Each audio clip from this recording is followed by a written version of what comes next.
you have the topics for all? I do. Okay.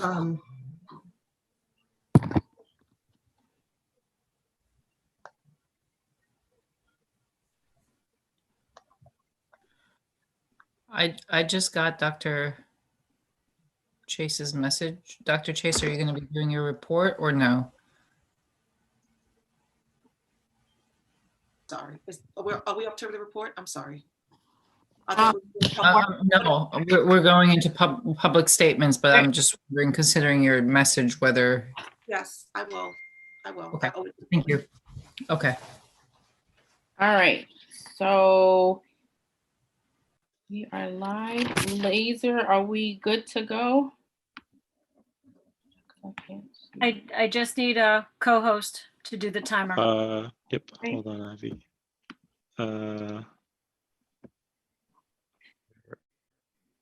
Okay, thank you, Steve. Oh, Ivy. Okay, Ivy, you got it.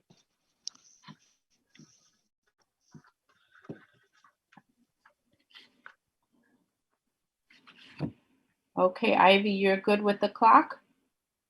All right. Okay, Tracy? I am here. All right, we're ready to go. Okay, did you reopen from exec session to everyone? Okay. Sounds like a plan. Okay, the first speaker on our list is James Bell, the GTF Union President, and I'm gonna let him in the room right now. Do you want me to state their topic for Yeah. public or no? Okay, and the topic is inviting all board candidates to have a discussion with the GTF for endorsement.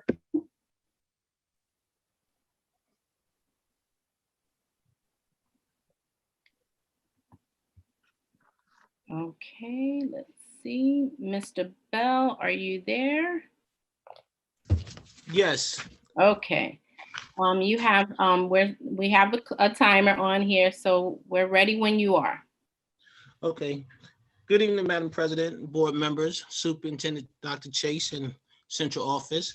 As the president of the GTF, we would like to make it known publicly that we have a questionnaire that we would like to submit to any candidate that's interested in running for the board of ed. And if they're willing to fill out the questionnaire and requesting potential endorsement from the Board of Ed, we're willing to support that candidate. We're doing different things within the community. I can share the questionnaire with Ms. Kraus and she can make it public to members in the community as well. And it will be posted on our GTF website as well. Okay, thank you.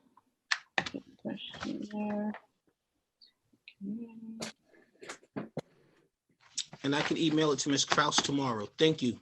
All right, thank you. Okay, great, thank you. And the next speaker on our list is Amy Wong. I'm gonna let her into the meeting. But I do have to get her topic because that was not readily available. I Hold on. emailed it. I want to Yes. say it's district. I have it. Okay, the future of the district is the general topic. Okay, Yeah. so I'm gonna let Amy Wang in now. Okay, she should be joining.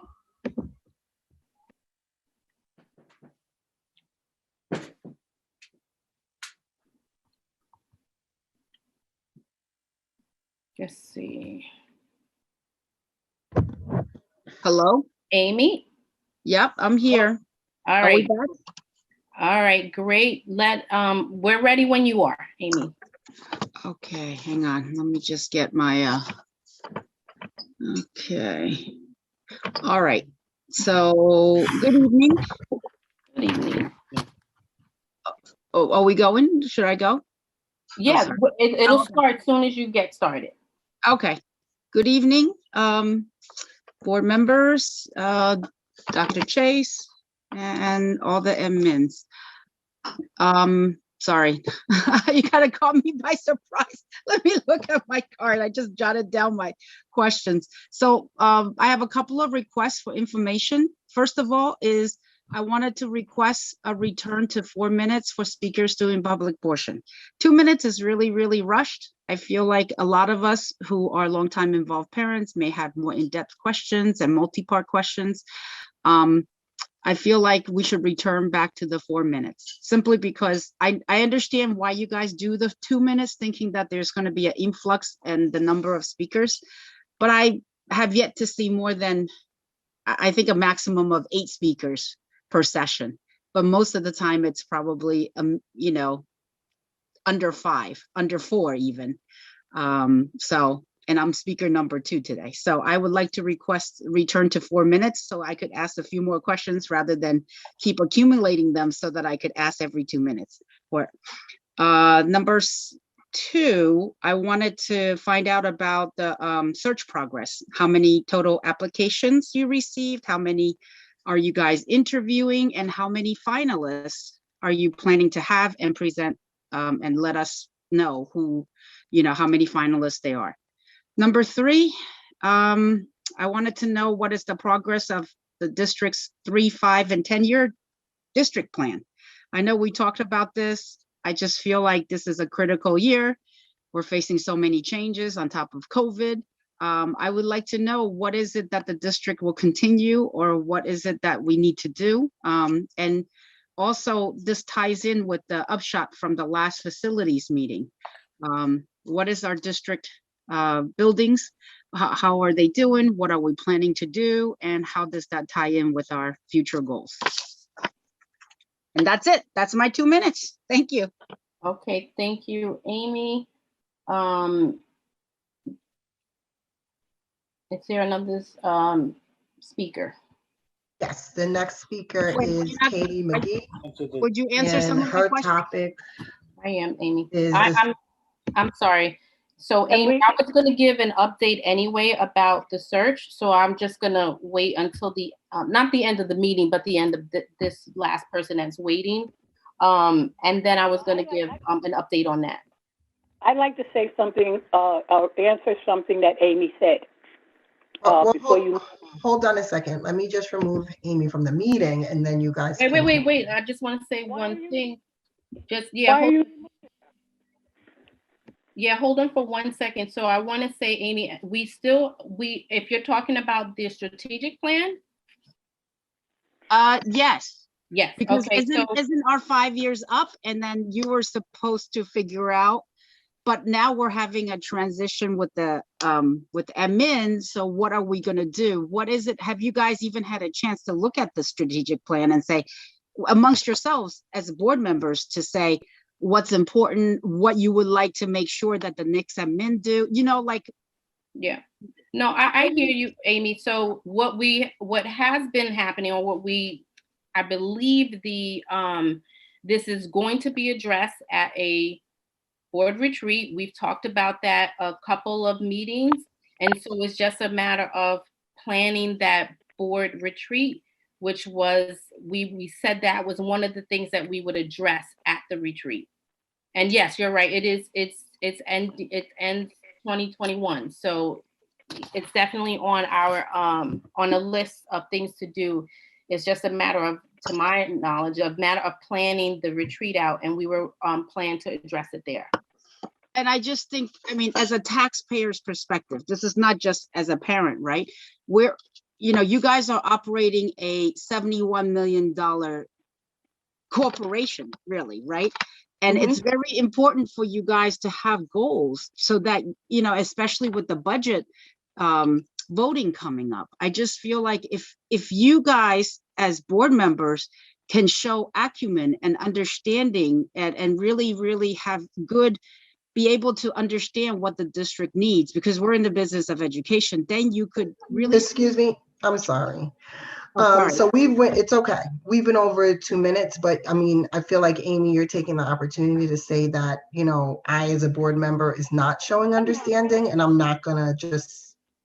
But that's hear not that. what I'm saying. I'm just Yes. saying that we're up at the 5 years.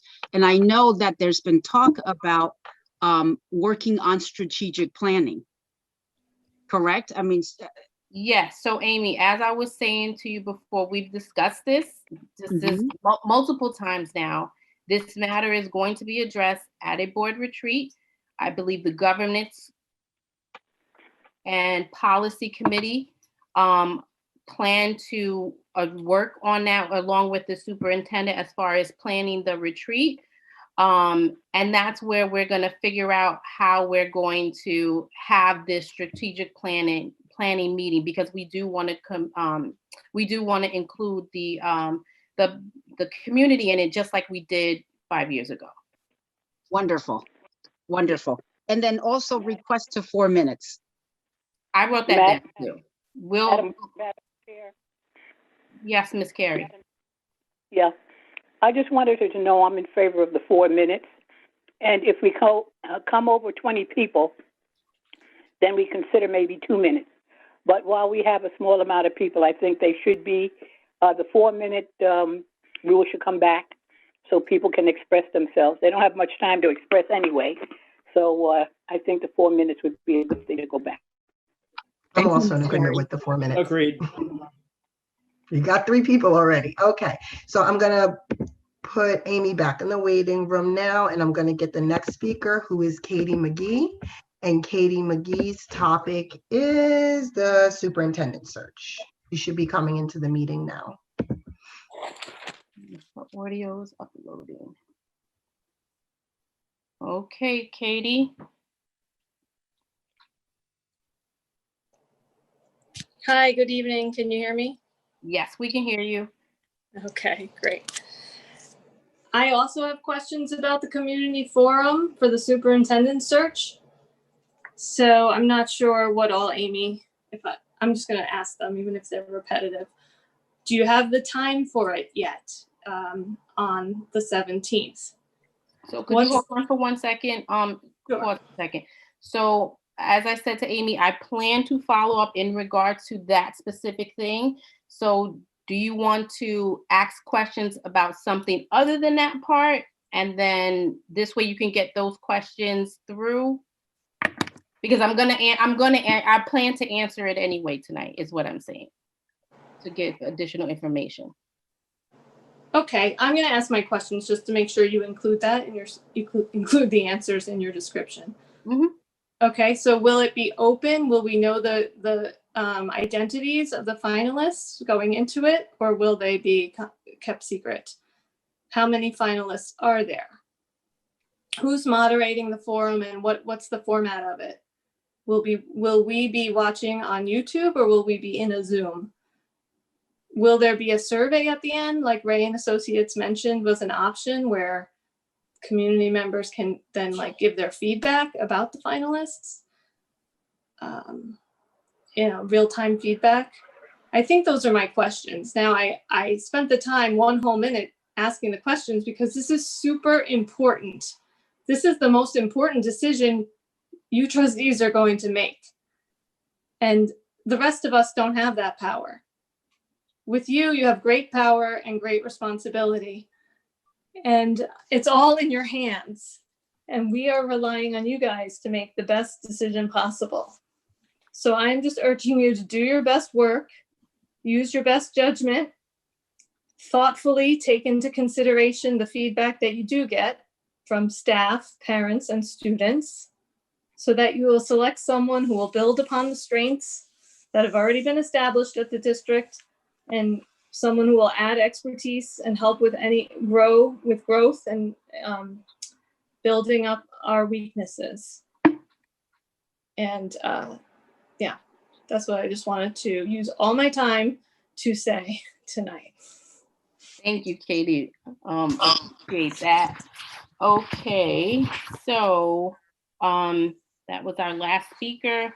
So since we're on public comments, I'll just give a small summary. So there was 1,100 plus more reach in regards to the application. We had 41 candidates that applications 41 actual candidates that were, I guess, viable, if you want to say. They were diverse candidates. The board met last week, 2 nights last week. We have special meetings to interview potential candidates. We did narrow it down to 3 candidates. The meeting with the community forum will actually take place on February 17th. It'll run from 6:30 to 8 o'clock. So that's about an hour and a half long in time. It will be live streamed. The 3 candidates will be in one Zoom meeting. And many of this you guys already heard before because we've shared updates prior. It will be live streamed from YouTube, and the Ray and Associates will be the moderators of that. And so the community will get the opportunity to meet the candidates in that format. And the impression survey a link will be available right the same evening after the community forum. That is for the impression survey. So it'll be released after that. So that's the update.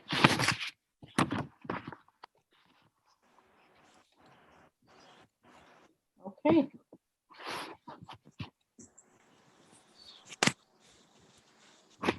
And that was it. There were no more speakers. That was it. That was the end of the speaker list. Okay. Okay. All right. Thank you. Katie, thank you for your questions. I believe I answered them with my little summary. And did you say whether we're going to find out the names, like whether the candidates will be, whether it'll be open, like what their names are? Who they are? When you go to watch the live, you're going to actually see the people. They're going to be there. they're going to be there for you to view. All due respect, I didn't know whether it would be cameras off. We don't know. There was no information given. So I was just clarifying that. Well, and there had been talk about whether it would be candidate A, candidate B, or candidate C. So that's why I was asking. Well, we actually didn't talk about whether it would be candidate A, candidate B, candidate C. So I don't want to speak about something that I don't know about. So I don't know that, but I do know for sure that it will be live. You will be able to stream it live from our YouTube channel. And also the board members will not be on the Zoom. It'll just be Ray and Associates with the candidates. Okay, thank you. Thank you. Have a good night. You too. Okay. Thank you. We are up to the superintendent's report.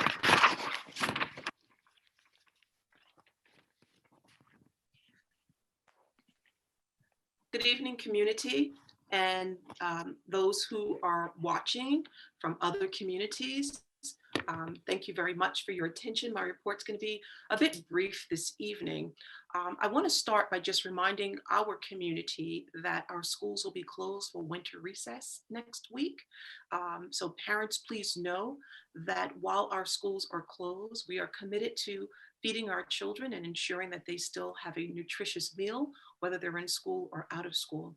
So I want to thank and commend Aramark for providing lunch and breakfast for our students. Meals will be picked up at the regular pickup location Monday through Thursday, 7:45 until 10:30 each day. That is Highview Elementary School and Richard J. Bailey. I also would like to remind the community that last week, February 2nd, Dr. Reynolds, Ms. Lisa Raymond, and I presented draft 1 of the 2021-2022 budget to the board and the community. It is available on our website for public consumption, so please take a look at our draft 1. As you are looking, we want to make sure and remind you we want to make sure to remind you that it is a draft and it is an inflated budget. It's a budget that reflects everyone's wishes. We are still working with our administrative team. We're still working with the board in terms of narrowing the budget to a presentable presentation so that we can present a budget that we know that our community, or we hope that our community can support. I want to commend our staff members. I want to commend our staff members because, you know, oftentimes we don't get to talk about the good things that are happening in our schools. You know, when we look at our media, when we look at just read the newspaper, when we look at social media, when we listen to the news, we're hearing about how children are regressing. We're hearing about all the ills that are happening in school due to the pandemic. Not enough of us are speaking about what staff is doing to mitigate the spread of the virus. I want to commend the staff of Greenburgh Central School District. And I want to commend the staff because they followed the reopening plan to the T, to the letter. And as a result, I can happily say that although we had to close school, not because we've closed school because there was spread in our schools, but we closed school because the virus was brought into our schools and we wanted to protect others. So I want to thank our staff for following the protocols, for adhering to those social distancing requirements, for wearing their mask, engaging in hand respiratory hygiene. Many people have asked the question about what will the opening of school look like in September? And, you know, we've been committed to following our opening plan that we developed as a community, as a school district in August. But with that plan, we used guidance documents. Those guidance documents came from the American Association of Pediatrics. It came from the CDC, it came from New York State Education Department. It came from the Department of Health. We are still waiting for guidance documents in terms of planning for the reopening of school fully in September. We were told by the CDC, I was in a meeting yesterday, and I was told that the documents are coming out any day, but that's just one of many documents that we'll take to do this work. You know what it took to do this work, and that has to happen again for a full reopening. While I am commending another group that does not get enough credit, the other group that does not get enough credit, and that's our students. So many people are talking about how students are regressing. I even heard individuals use the word students are failing. I just want to commend the students, and there may not be students watching right now. It is 8:30, but I do know students eventually watch our board meetings and they watch it and they talk about them. I just want everyone to know that I've actually been on Zooms. I've been in Google Meets with our students, and I don't have not one failing student in this district. I have students who are surviving a pandemic and who are doing the best that they can. And while it is true that many of our students are falling short in terms of their academics because they don't have the same interaction with their teachers as they did post-pandemic, I am confident in the Greenburgh Central School District students that they will catch up and exceed expectations once we bring school back to its normal state. I want to talk about something that isn't talked about often, and that is the critical skills that students are learning. I call them critical life skills. And those critical life skills are resilience, resolve, grit, flexibility. These are the skills that we as teachers and as educators don't teach in our classes because we can't. Those skills have to be skills that kids acquire because of experiences. The kids of Greenburgh, and I would dare say the kids of New York, and even the kids of this country, and I would say the kids all over the world, have learned resilience, they've learned resolve, they've learned grit. And it's those very life skills that they are learning right now to deal with this pandemic will help them along the way as we begin to put interventions in place to help close the achievement gaps that these kids are facing right now. I want the students to know that we have full confidence in them. They are not failures. They're not regressive. They are surviving a pandemic. And I want them to know that we have their backs and we will continue to do all that we can to help them to catch up. And I know that they will. But I want them to keep showing grit, keep showing resilience, keep persevering. I'm watching you, I'm listening to you, and I could not be more proud of you. I want to wish everyone a happy Valentine's Day. I hope that you will take the time to spend with your loved ones. And I thank you for your attention. Have a good night. Thank you, Dr. Chase. And you're right, COVID is something very new that we're all navigating. So we do have to really think about how we're all managing our students, staff, and everyone. So you're right. Okay, now the next person, Assistant Superintendent for Business Report. Thank you, Madam President. The general fund beginning in December 2020 was $35,784,055. We deposited $1,030,000 and we dispersed between payroll and accounts payable $2,984,000 and $2,897,000. So we ended with $30,722,69. Thank you. Antoinette, Terry has his hand up. Oh, Terry, that's so weird. Thank you. I had a question on the warrant report. Do we want to have that discussion now, or should we wait during the when we are voting on issues? Oh, well, you can. I think you should ask your question now, sir. Yes. Antoinette? So, excuse me. Hold No, on. I know. have the floor. I'm sorry. I know. I believe I you have the do. floor. I believe I have the know. floor. I believe I have the floor. Tanya, just hold for a second. Go ahead, Terry. I believe I have the floor. Go ahead, Terry. Thank you, Antoinette. Lisa, I have a question about on page 2 of 14. If you, and again, Lisa, let me first apologize that I'm bringing this up now. Obviously, you got this to us a while ago. I did not have an opportunity until today to take a look at this. So I apologize ahead of time there. So if you go to, and you know the warrant report is broken up into different ones.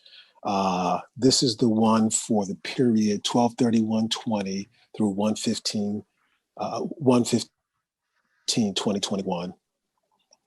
Page 2 of 14. I would like to see the invoices for the Terry, 50, can you tell me what packet this is in so I can get it and reference and look at what you're looking at? I'm sorry, I don't have time for that. You'll figure it out. I just told you what it was. I told you the date so you could have figured it out. Okay. So one date is, excuse me, I have the floor. I have the floor. So January 15th, 2021, 6756, Jackie Burton. I would like the invoices for these because I need to know specifically what the services were we're paying for. Okay, I will most certainly get that to you. Thank you.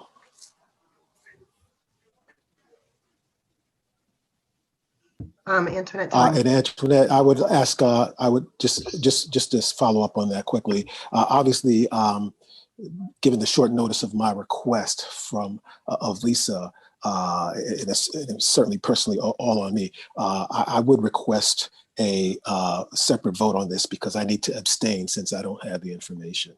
Yep. Tanya. What I wanted to say was that I had a number of questions about the warrant report that we're voting on tonight.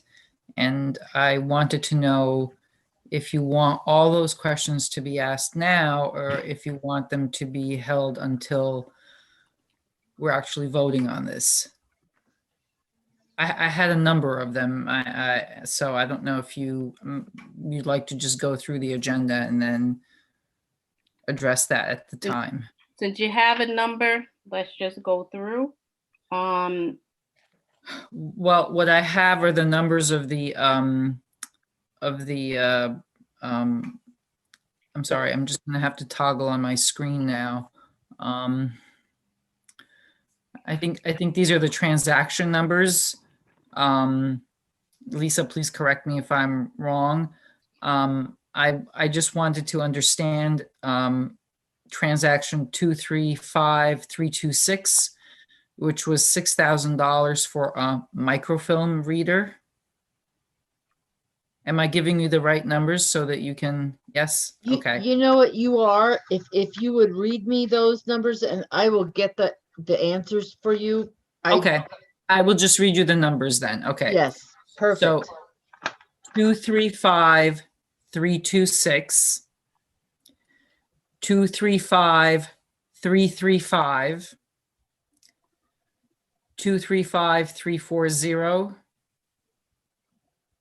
235346, 235354, and 235380. And regarding that last transaction, which has to do with ACT and SAT prep, which was for 32,000. And then also regarding the one 235340, which was for college essay writing. And regarding the one which was 235335, which had to do with IB, additional expenses for essay writing. I would like to know who is actually keeping track of those hours and how those hours are being, how the district is actually ascertaining that those hours are the hours that we're being billed for. Okay, All right. Thank you very definitely. much. Yep, definitely. I'll get that information to you guys. Okay, great. Okay, so we're at approval, section C through G. So section C is instructional personnel. Antoinette, I think you have. Ashley? Ashley's hand is up too. Yeah, I think you just skipped ahead on the agenda. I think Yeah. we're still at committee Did report. I did go, you're right. I skipped over that because we started talking. Okay, I'm sorry. Ashley, was that it? Yeah, I have 2 committee reports, so when you're ready. Thank you. Tracy, you have, who has committee reports? Let's do that. I do. I just have dates for future meetings. Ashley, Tanya, David. All right, Ash, you're up. All right, so I will try to make these brief since we have a pile up, it looks like, of committee reports. So the first one is the Governance and Policy Committee. We met on January 12th, 2021 at 6:30 p.m. Myself, Tracy Maris, Terry Williams were present, as well as Laser Alert providing us live stream and technology support. Dr. Chase was not available to make the meeting. We called the meeting to order at 6:43 p.m. We reviewed the previous committee meeting minutes and approved them. We talked about developing committee charge. There's some, we talked about the previous charge that was used, and there are some action item in there. Trustee Maris is going to present a recommendation to the committee on that. We spent a significant amount of our time reviewing in depth the new board member manual that we've been working on for a while. And we did basically redline it live on the spot. And we have put together a draft. I'm still working on the final corrections that we had concluded on for that. And I will be submitting that to the board hopefully shortly for review. And I believe we still have to send that to legal as well, just to confirm that we're not misstating anything there. We also talked about board evaluation. Terry Williams suggested using a meeting evaluation tool, potentially post our Board of Education meetings. He's going to review and update that tool that he had presented in the past and then present it to the committee for consideration. So that's an action item on his part. Regarding the board retreat, we had, I had inquired, what kind of retreat topics and suggestions the committee members had.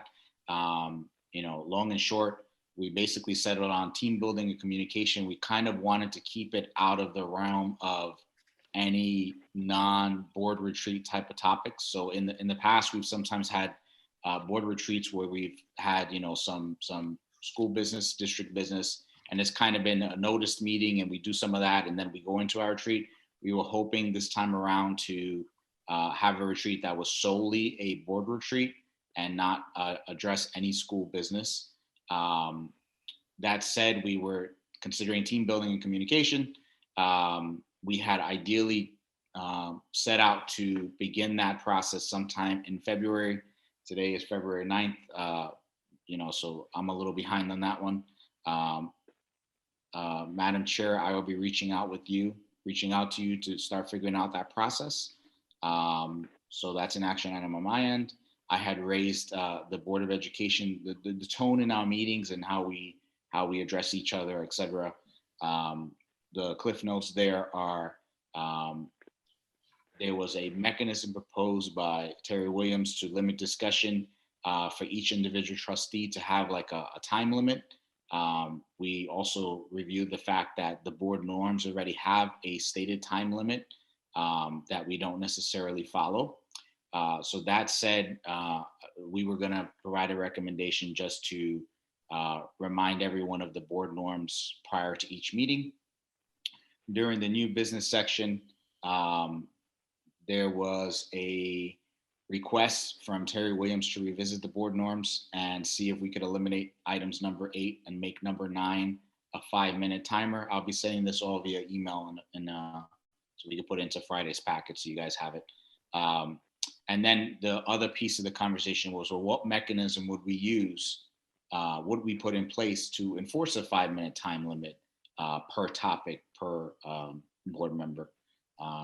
And we didn't really have a good suggestion on that, other than the fact that Zoom has a built-in timer. So obviously we can see how long it's been, but it would be pretty much folks policing themselves and keeping an eye on the time themselves. All that said, our meeting adjourned at 9:24 p.m. That's my first committee meeting. Go ahead. 5-year plan, did you talk about it? We did not. Okay. Anyone else? All right. So I will move on to the Technology and Security Committee meeting minutes. The Technology and Security Committee meeting met on January 15, 2021. We called the meeting to order at 5:36 p.m.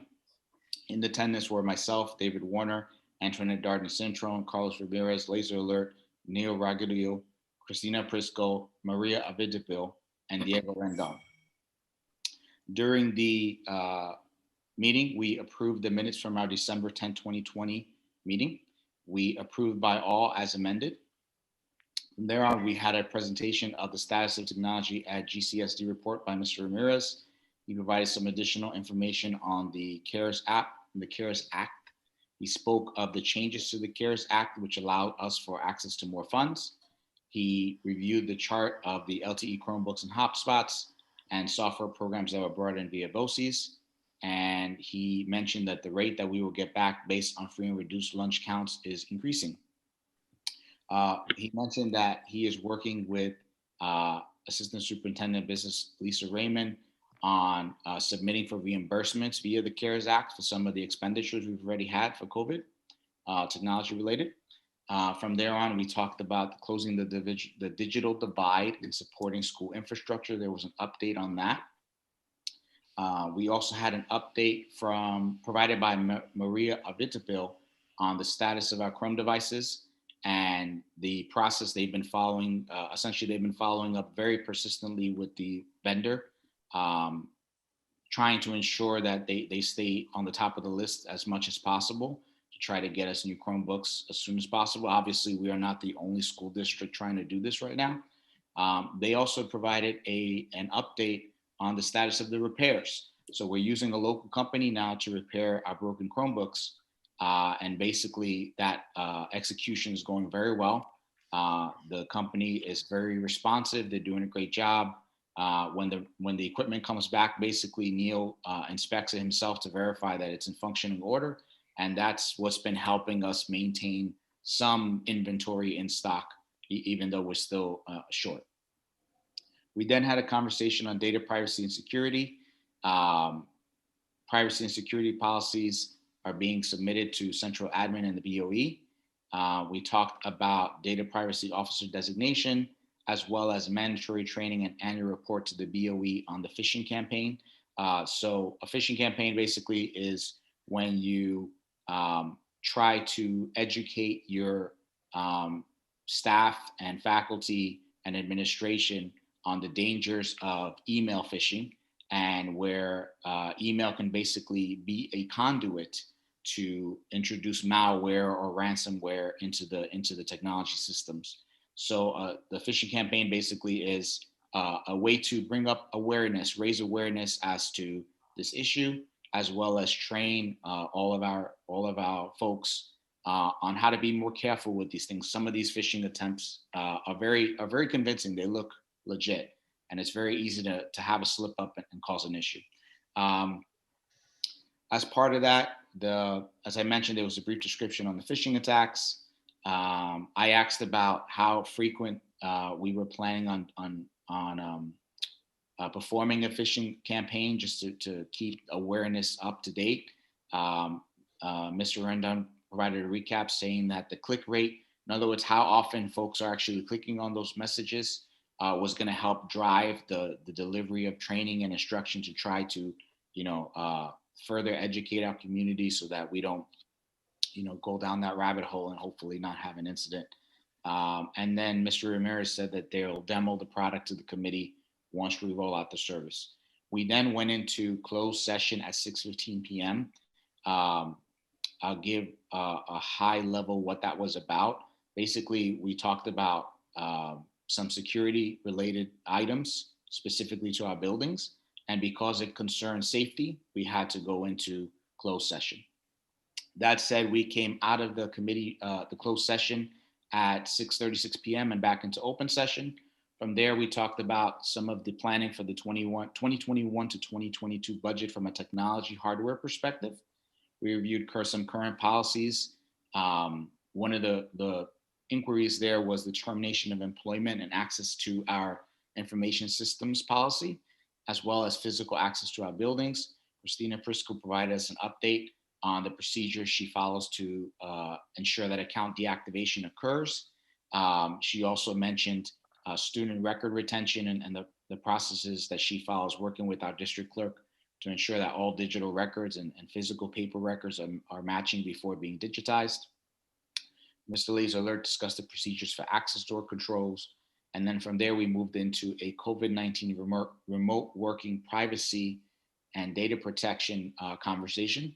The questions were, how are we ensuring that the district's data stays secure when so many organizations have employees working at home? And the thought process there is, you have folks working at home. Well, if they need to, correct the document or something, maybe they're printing it out, and maybe they're working on the physical paper. Are they shredding it after the fact? Those kinds of things come into play when a lot of folks are working from home. So that said, there was a conversation on that. Mr. Rendon also discussed Virtru, which is an application layer encryption, and a brief conversation on Backupify, which is backing up our Google domain data. I requested that we update the committee as those policies continue to develop so we can continue that conversation. From there, we had a quick discussion on the safety plan and the current status of the submission. And then we were talking as well about internal controls to prevent the exfiltration or leaking of our data. We talked about DLP, which is data loss protection, data loss prevention, identity and access management, and incident response plans. Some of that will continue to occur during our next meeting. Obviously, as you can tell, this was a packed agenda. And as always, there's a lot to talk about on the safety side. There's a lot to talk about on the technology side, and it's hard to get through it all.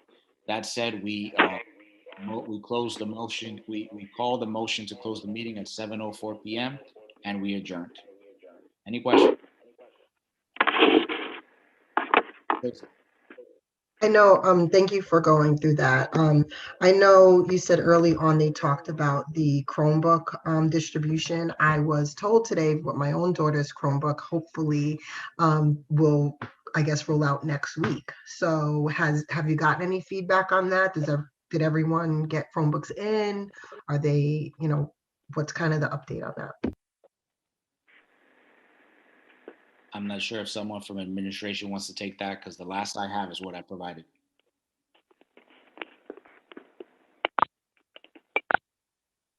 I'll answer through the superintendent, or Dr. Chase, I see you unmuted yourself. Let me just get some more information from Mr. Ramirez pertaining to Chromebook. I don't want to give a definitive answer when the public is listening, because I much prefer to come to you with something that I can stand behind. So that information I'm not certain of. But because it is a public meeting, once we speak to Mr. Ramirez, either later tonight or tomorrow, we'll make sure that we put this out in the public so that everyone will have accurate information as to whether or not there will be another Chromebook distribution next week, which school is closed next week, or will it be at a different time? Awesome. Okay, thank you. And the last that we heard, there were 20 something, I think, students without Chromebooks. And then I guess there's students that did get Chromebooks, like my own, but then one broke. So there's students who I guess never originally got them. And then there's replacement, I guess, Chromebooks that need, correct? So it is my understanding that all students receive. Other students may have did reject it to allow other students to get it. I don't know of any student not having it at this particular point, so I want to be clear about that. What I do know is that there are Chromebooks that need to be replaced. They may have been damaged. Some are beginning to get worn by the constant use. And so if there is going to be a distribution, which I will clarify with Mr. Ramirez, I will be sure to find out if there will also, if that distribution will include replacement Chromebooks as well. Well, thank you. Tracy?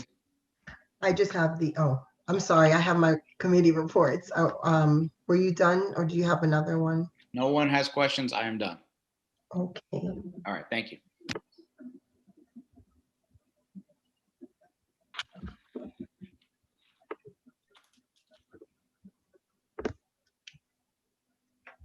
Tracy, are you going next or am I? Oh, I don't know. Antoinette, you're muted.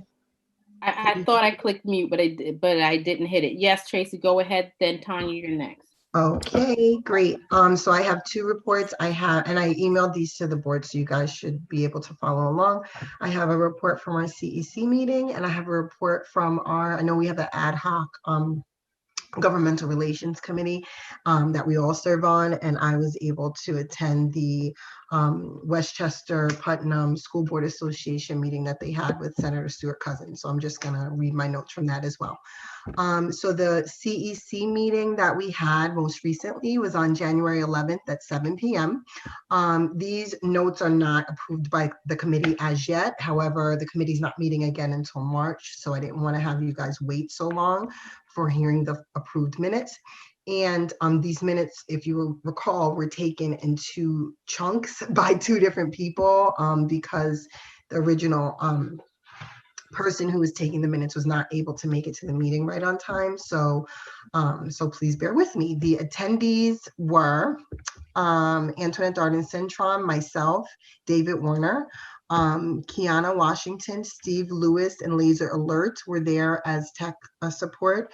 Chris Valen, Samantha Ives, Amy Wang, Jocelyn Evans, Kelly Ross Johnson, Sarah Lazari, Deborah Diones, and Valerie Woodward. The meeting started at 7:05 p.m. I chaired the meeting and we approved the minutes from the previous meeting that was in November. And then we introduced the two new assistant superintendents. So Dr. Corey Reynolds and Miss Lisa Raymond both spoke about, their position and what jobs they had previous to this and how they're going to hopefully help the district continue to move forward.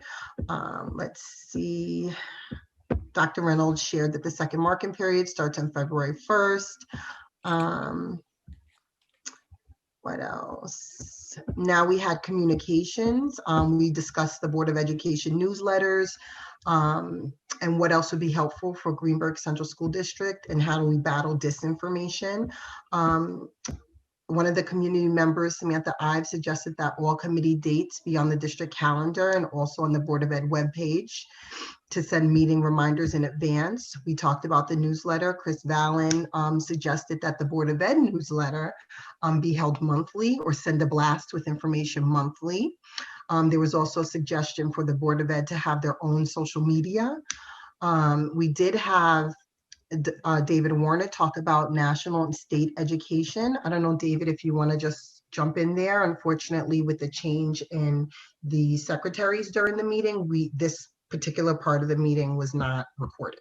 I think I talked about Miguel Cardona, the Commissioner of Education for the state of Connecticut, was Biden's nominee to replace Betsy DeVos, and you know, he said he'd hire a teacher, and the guy started out as an ESL elementary school teacher, eventually became principal of the year as he worked his way up and became an assistant superintendent for his district. Then made the leap, you know, worked on some state committees, made the leap to the state of Connecticut, and then and so now the confirmation hearing process is in place. There's an acting person. They have a lawyer, an acting person sitting in place until I think it might be Thursday the 11th that they'll have the full Senate confirmation. I think the subcommittee has already looked at him, and so I think he's passed muster so far, and so we may have a new friend in education. So that was the main thing. Great, thank you, David. And then we had talked about the 5-year strategic plan. David, I know you take notes on everything. Do you remember? I mean, we talked about it as well tonight, that we're going to discuss it in a retreat, but we talked about it a little more in detail at the CEC meeting. I think Antoinette may have done that. If you look on the district website under district, you can look at what the process looked like 5 years ago. The high level goal areas that we come up with our year by year goals on are sitting there. The way that we put our committee together is also listed, and it's a very long web topic under about the district. And we're going to do it all again and determine whether we're going to do it slightly differently or not. But we'll involve the community in the same way that we did 5 years ago, come up with our high level goals, and then work our way down to year by year goals. Okay, thank you so much, David. And then we talked about the superintendent search update, which we also did tonight.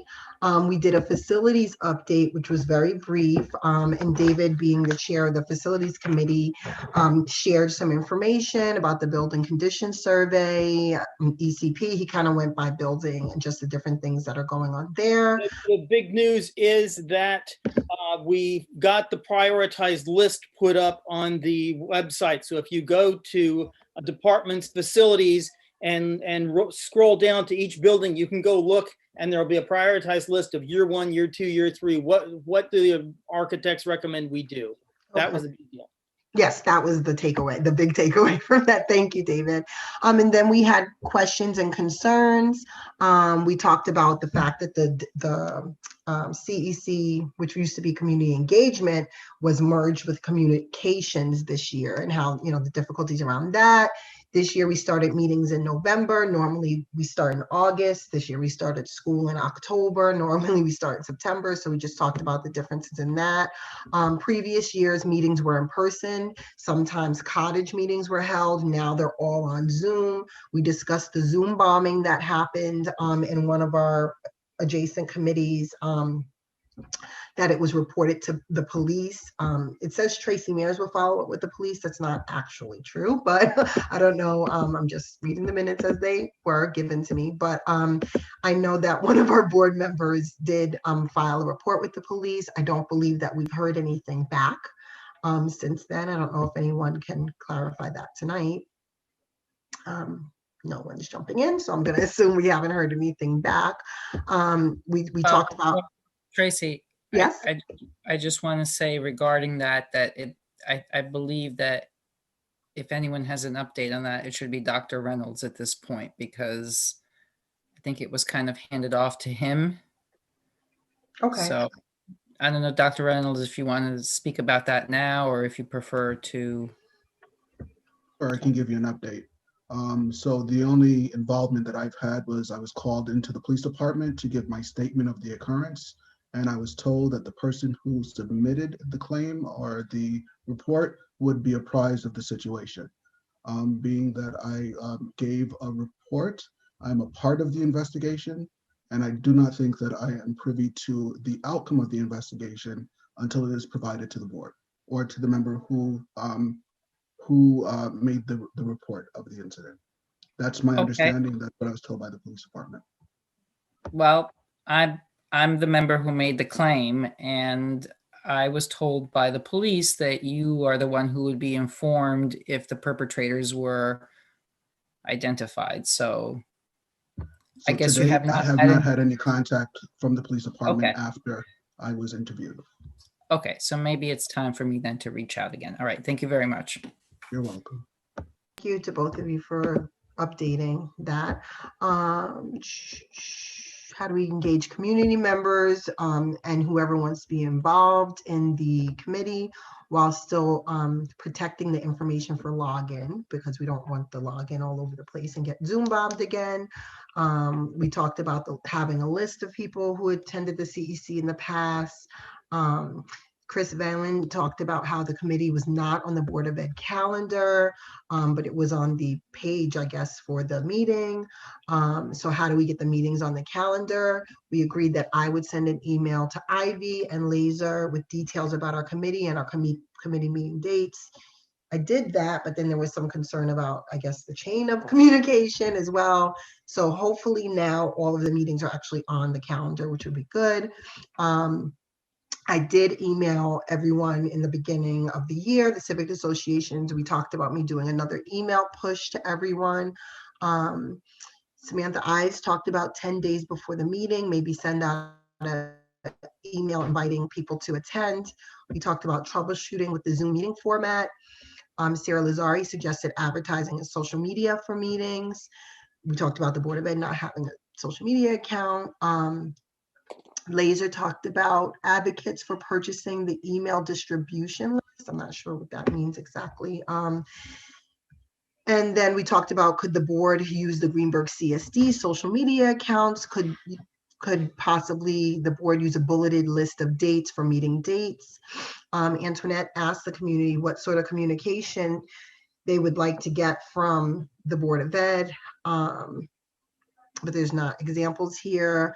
Laser put the physical calendar PDF on the website. We suggested sending out an email, since in-person instruction. Cease in-person instruction until, someone talked about ceasing in-person instruction until we returned from break, which we actually did do. We talked about distributing safety tips for COVID spread next year, over next year's break, meeting being held remotely instead of in person. We talked about who would take minutes at the next meeting, and that was Jackie Burton volunteered to do that. The next meeting is March 1st, 2020. Jackie Burton was supposed to get the meetings up on the social media accounts. ECP had an announcement that they were doing pre-K registration. At that time, I know they're handing out packets tomorrow. Kiana Washington asked a question about winter sports and specifically having bowling travel to the Bronx and why they could not do virtual matches or why they could not hold games in White Plains. We said we would talk to administration about that.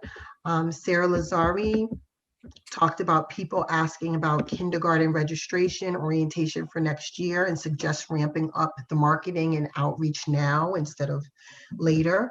Kelly Ross made a suggestion and said that she agreed with that and said that a lot of parents are home, so not sending kids to preschools in the areas. Kelly Ross also suggests recording the orientations and putting it on YouTube. Publish when the meeting is coming. If a non-committee member wants to attend, they will also have to do that. They will read the application. Liz will look into webinar of the mode of Zoom. And there were more questions from the community member. Why did we change the meeting from a board meeting to a district meeting? They wanted to know why the community engagement committee meeting they thought used to be a board meeting, but now it's district meeting. That is not true. It was always actually a district meeting. We were trying to consolidate and decrease the number of committees. Why did we join them together? We talked about that. And then I asked, should we have someone who's going to focus on the website? Because a lot of people had comments and questions and suggestions about the websites and updating them. And Samantha Ives and Antoinette actually volunteered to take the time to look through the website and look through different pages and kind of how to make things work a little bit easier, streamline the website so that people can find things easier, whether it be from the community or parents or anyone needing to look at our website. Antoinette Darden-Cintron asked if other people should be on the committee, if Jackie, Chris Valen, Laser, or Miguel could be on the committee. But at this time, we only had Samantha and Antoinette Darden-Cintron volunteer. Then there was a motion to end the meeting. And that was it. That was a long minutes. So thank you all for bearing with me. Are there any questions? I see Terry's hand up, but I'm not sure if it's committee or not. Yes, I do have a few questions. Thank you. First of all, I guess my first question is, will there be a recommendation from the committee about the board publishing a newsletter and establishing a social media account?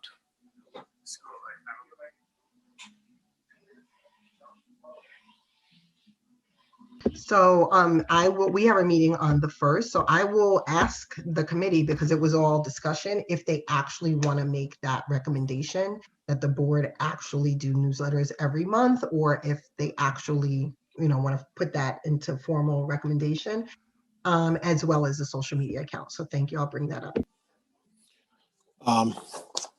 Because obviously we're publishing a newsletter now, and I don't recall a recommendation from the committee or a recommendation or an approval by the board to do so. So in essence, putting out, the president is putting out a board account, but the board hasn't approved it. So I just want to make sure we follow the protocol, and if it's a discussion item in a committee, it doesn't automatically go into production without first being a recommendation to the board and the board voting on it.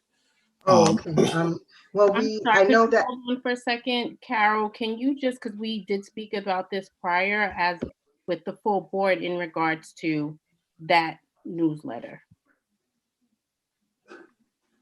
Sure. So your current agreement with Concordant and the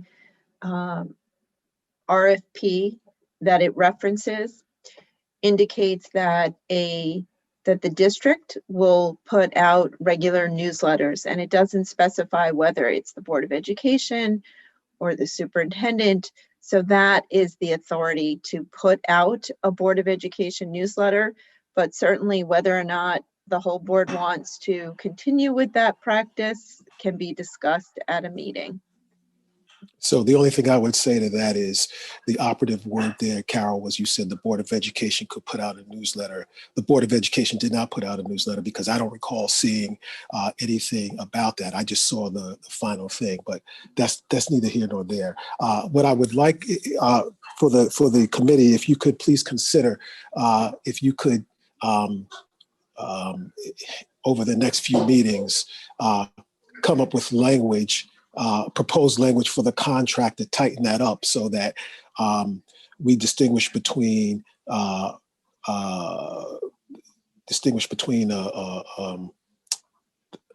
newsletter put out by the administration and a newsletter put out by the district, by the board. I'm not opposed to a board newsletter. I think it's a good idea.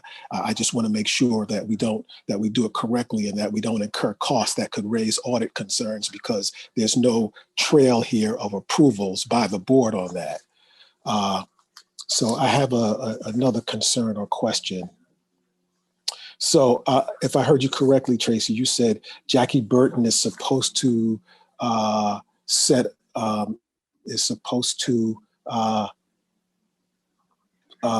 get meetings up on the social media account. I have a concern about people using the social media account. I thought we well, and probably this is something for not only that committee to talk about, but the technology committee, because too many people with permission, with rights to publish either on our website and our social media accounts is a security issue. I think what we need are some. Certainly, I would ask that no one from a committee post anything up, and certainly we should have some protocols in place before we allow any more posting to our social media accounts. Okay, thank you. And then the So, next. I'm sorry. Oh, was that all wait, your questions? No, that's not all my questions. Oh, okay. So this is a question for Carol. So Carol, can a person serve on a committee in which they make recommendations to the board, but they're also in a position to enrich themselves by those recommendations? I know when we just recently appointed people to the audit committee, I asked that question because we just appoint people to the audit committee.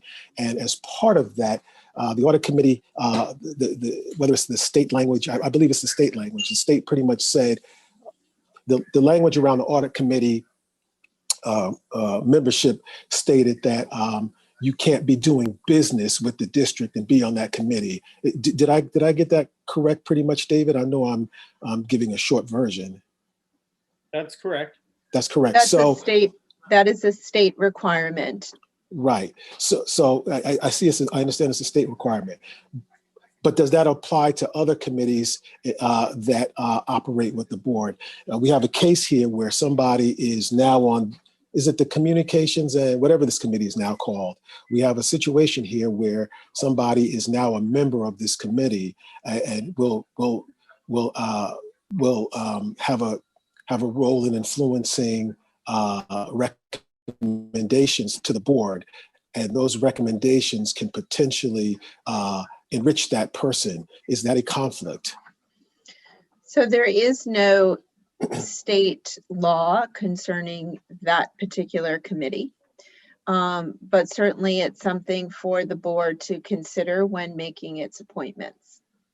I will say. Excuse me. I had the floor. Excuse me. I'm sorry. If I may, thank you. Thank No, you. If I may. I just want to give you. I just want to follow up on something. I want you Carol both said. to stop talking, please. This is during Tracy's. I think we're still on Tracy's on her report. So if you can hold for a second, because you've said a lot. If she has to respond, she gets to do so. Well, the question Tracy. wasn't to her. The question was to Carol Melnick. Terry, I'm sorry, I asked you to The hold. question was to Carol Melnick. The question was to Carol Melnick.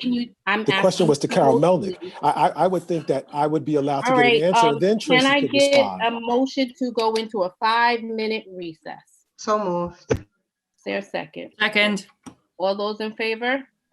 Aye. Aye. Any opposed? Thank you. We're in recess.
Has it been 5 minutes? I think so.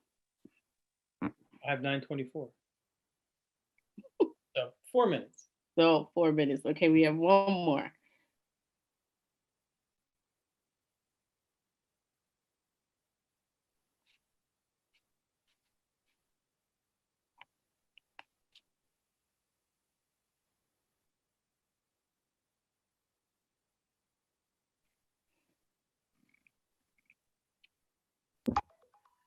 I'm here, Antoinette. Can you hear me? Yep, I can hear you. Okay, great. Are you calling the meeting back to order? Yep, we are back in order. Okay. So if I may continue no. with to get my question answered from Carol, because I had a question for Carol and I was expecting an answer. I mean, it is Tracy's item, but I was the one who was asking a question, and I asked that question directly of Carol, and she had responded, and I had a follow-up question. It's been our practice to allow people to ask their follow-up questions without interruption. I'm not trying to keep Ms. Mayers from adding any value to the answer, but the question that I had was directed at Carol, and I had a follow-up based on her answer. You know, Terry, although your question took 9 minutes, I will. No, my question doesn't take that 9 minutes. I will go ahead and allow the quite, follow-up. I can hold my question, my Well, clarification. thank you for allowing me, Tracy. How magnanimous of you. I'm so impressed. Terry, could you So, please stop and just I'm being nice now. question? No, Terry, we're Well, want please, idiots on here. So let's please, not spend any more time on this. Let me just ask my question. Please So do. Carol, thank you. So Carol, you were about to say, or could you just clarify for me? You said that there's no state law regarding this committee, and you had added something else. So please fill that in again for me so I could just get some clarification here. Sure. So it's my understanding that a member of your PR firm has been on this committee for a number of years. And that what I was saying is that to the extent that there is any appearance of impropriety, not that there necessarily would be, but the appearance of impropriety, then that member of the PR would certainly abstain from voting, her voting piece on a recommendation about whether or not there should be a newsletter. However, that said, I think that they could probably offer valuable insight and information into whether or not a Board of Ed newsletter is an effective way of communicating with your community. So you might want their input. They could withhold from voting on the actual recommendation, because the committee is advisory only, and they are not actually voting on an item. I think there are so many layers that they can properly participate in the committee without violating any law or obligation. But if you wanted to be extremely conservative, they could just not vote on that particular recommendation. So thank you for that. It sounds slightly different than what you were saying earlier before we went to the break. The fact of the matter is a member of our PR firm has not been on this committee for several years. As you said, that's an inaccuracy. And I think I would have appreciated last week when we had a meeting that you would have brought these things to be careful about, being that you are our legal counsel. So anyway, that's the only question I have. Thank you. I just want to clarify, our legal counsel is 100% accurate. The communication committee always had PR people on the committee. I was on that committee the very first year it started, and I jumped off that committee. So I know that at least for 2 years, that first year that I was there and the year after, we did have 2 people on that committee, one of which is Evelyn McCormick, who was doing our PR for quite some time. And then who is also a part of Concordant Communications, who's on that committee now. And then the second person, I think maybe the end of my first year or the second year where I was not on it, was Miguel Barrios, who we also do our graphic branding. I believe there was a lot of branding discussion going on out of that committee. We actually got our Greenberg CSD logo, which I see down at the bottom of the screen, that awesome top of the mansion there. I think that came out of a lot of recommendations of that committee. And so we did have PR on that committee. So Carol, you're absolutely correct about that. Thank you. Tracy, are you finished with your report or do you have more? I have a next report for our governmental relations I committee. do have my hand up again, and it's regarding the communications committee. Terry? So several means more than two. It's only been a few years where the people have been participating. So it hasn't been several years. Has it been in the past? Yes, maybe 1-2 years, but not several. It's been more than that. Even when I was the board liaison on there, I was on it with it too, several years. So that was my first year on the board. Thank you. Tracy, can you go ahead with your other report? Yes, so the next report, I guess I'm putting it under the Governmental Relations Committee, which was our ad hoc committee, which all of us are members of. We were invited by Westchester Putnam School Board Association to attend a meeting, Zoom meeting, and talk with our Senator Stuart Cousins. And thank you, Antoinette, for allowing me to attend to represent our board. And so it was an 11 a.m. meeting on February 5th. The attendees were myself from Greenberg. There was, I'm probably gonna butcher everyone's name, so I'm just gonna say the roles. There was someone from Westchester Putnam School Board Association. The interim superintendent of New Rochelle was there. Our New York State Senator was there. Someone from Dobbs Ferry, I think, was there. And everyone did not put their title because people who checked in late didn't get the directions to put their title in. But I Googled this person and I think she's a board member from Dobbs Ferry. White Plains board member was there. Yonkers school trustee was there. New Rochelle school trustee was there. The senator had a few of her staff members there. Irvington School Board, Elmsford School Board, Elmsford Superintendent, our Superintendent, Dr. Chase was there. Yonkers Superintendent. Greenberg 11, I think it was the principal, I think his role is, that was there. Ardsley Superintendent, Irvington Superintendent, of course, the senator was there. Hastings on Hudson, Board of Ed member, and the Ardsley Superintendent. So please forgive me if I did not capture anyone in that long list. And Senator Stuart Cousins just gave a brief, introduction into this year on the Senate. Of course, they're very concerned about the executive budget. She talked about how the CARES money, CARES aid is going to be used differently this year, and that was, a concern for her. She said that they're looking at revenue for districts, technology access, and broadbands. She said she hopes to fight shoulder to shoulder with her school districts. And she said actually several times over that this is a Senate that is very much concerned about public education. The New Rochelle superintendent jumped right in and talked about financial aid needs for his district, equity and support with foundation aid and vaccinations. His trustee echoed his statements.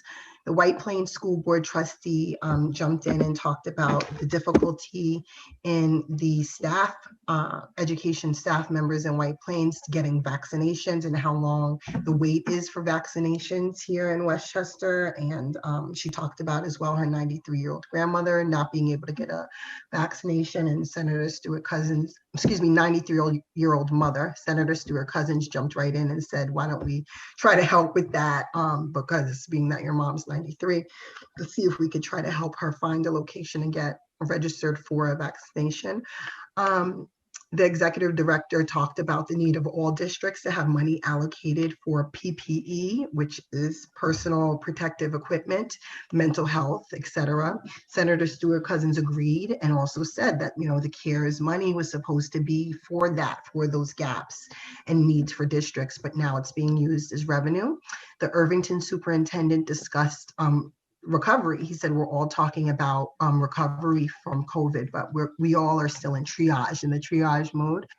He said many of our teachers, all of our teachers in the region need to be able to have access to being vaccinated ASAP. Senator Stewart Cousins shared her thoughts that maybe the districts would partners with the hospitals, and she sees that that's not really happening. The Irvington superintendent shared that he looked at medical care facilities and he has spoken with the CVSs in his area so that they can get vaccines when they're available, but that the communication isn't really occurring between the school districts to coordinate vaccines. And on the state level, the school leadership really needs to have more conversations about this. He said that the teachers unions seem to be having conversations, but not really the state level educators. And so Senator Stewart Cousins said she would advocate for open lines of communication and for the importance of teaching staff and all of the employees in school districts and workforce to be a priority with regards to vaccinations. The Yonkers superintendent spoke and actually said that he's worked with the office of the county executive to offer 500 appointments for vaccinations for the Yonkers school district staff. They actually had 2 days at Westchester Community College where I guess they had 500 appointment slots. He said as soon as those slots opened in 2 hours, they were able to fill up those appointments. They were all gone. So he also believes that the county executive will make more available if the supply is there. The Elmsford superintendent spoke up and echoed the concerns of the previous speakers. He said that we pretty much have 2 things going on, which is a financial concern and a health crisis concern. He would also like to see free rapid tests for schools and of course vaccines. He also gave a kudos to Dr. Adler from the Westchester County Department of Health for the prompt response and collaboration with the school districts. Our superintendent, Dr. Chase, thanked Senator Stewart Cousins for providing, this being available for this forum to discuss this topic.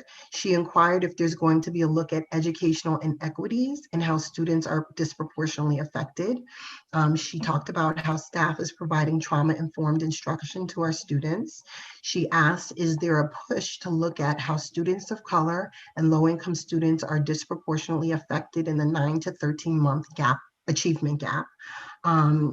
She also asked that we discuss, she discussed equity versus equality, where equity is what we need to be equal and equality is where we all receive the exact same resources. She asked Senator Stewart Cousins what are considerations for populations that need additional resources. Senator Stewart Cousins stated that the reality is just what our budget says. She no longer sees any special considerations, and the CARES money that was supposed to be available to address that is to fix that gap is now being put into the general school funding, which is extremely frustrating. She thanked us for attending and reminded us that we have never had a Senate more focused on funding public education. That's it. Thank you. Thank you, Tracy. Tanya? All right. I will be giving the Education and Wellness Committee a report. The meeting date was yesterday from 5:30 to 7:30. And in attendance were Corey Reynolds, Michael McCoy, Antoinette Darden-Cintron, myself, and community members Chris Balin, Amy Huang, Jessica Muldoon, Pamela Davis, Donna Morton, and Brizetta Griffith Bullock. So in the interest of time, I'm going to give an abridged report, and the full committee report is actually now, I just heard from Laser, available on our website. And this report includes notes that Dr. Reynolds very generously provided me with, along with my own meeting notes. The first topic that we discussed was a wellness update by Mr. McCoy.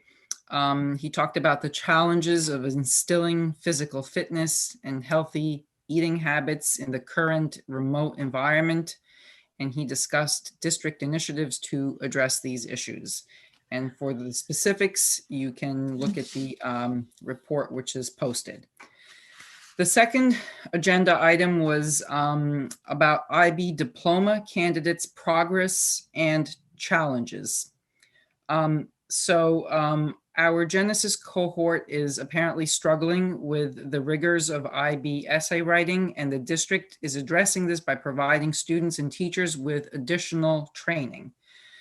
The parents who were present at the meeting expressed a desire to see these writing skills addressed in lower grades, so that when the kids reached this level where they were actually preparing for their IB exams, they would not be facing these issues.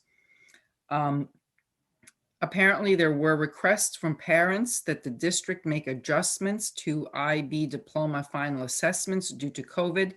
And the response from what I call IB headquarters was that the rest of the world is also facing effects from COVID, and adjustments were not going to be considered for any other district in any other nation. There were recommendations to expand our course catalog for 2021-2022 that were based on feedback from students. Essentially, Greenberg needs to offer an expanded IB diploma menu to keep candidates engaged, interested, and motivated. And I think that the discussion that the board has to have with the administration is if this will entail additional teacher training and teacher hiring. And lastly, in response to requests from parents, Mr. Gallivan and Mr. Alert have completed the preliminary work on a new IB webpage, which includes more detailed content. And when this page actually goes live, it will have its own tab on our website for easy access for parents and those who might be interested in joining our district. The second item of the agenda was about student progress for this 2020-21, I call it the COVID year.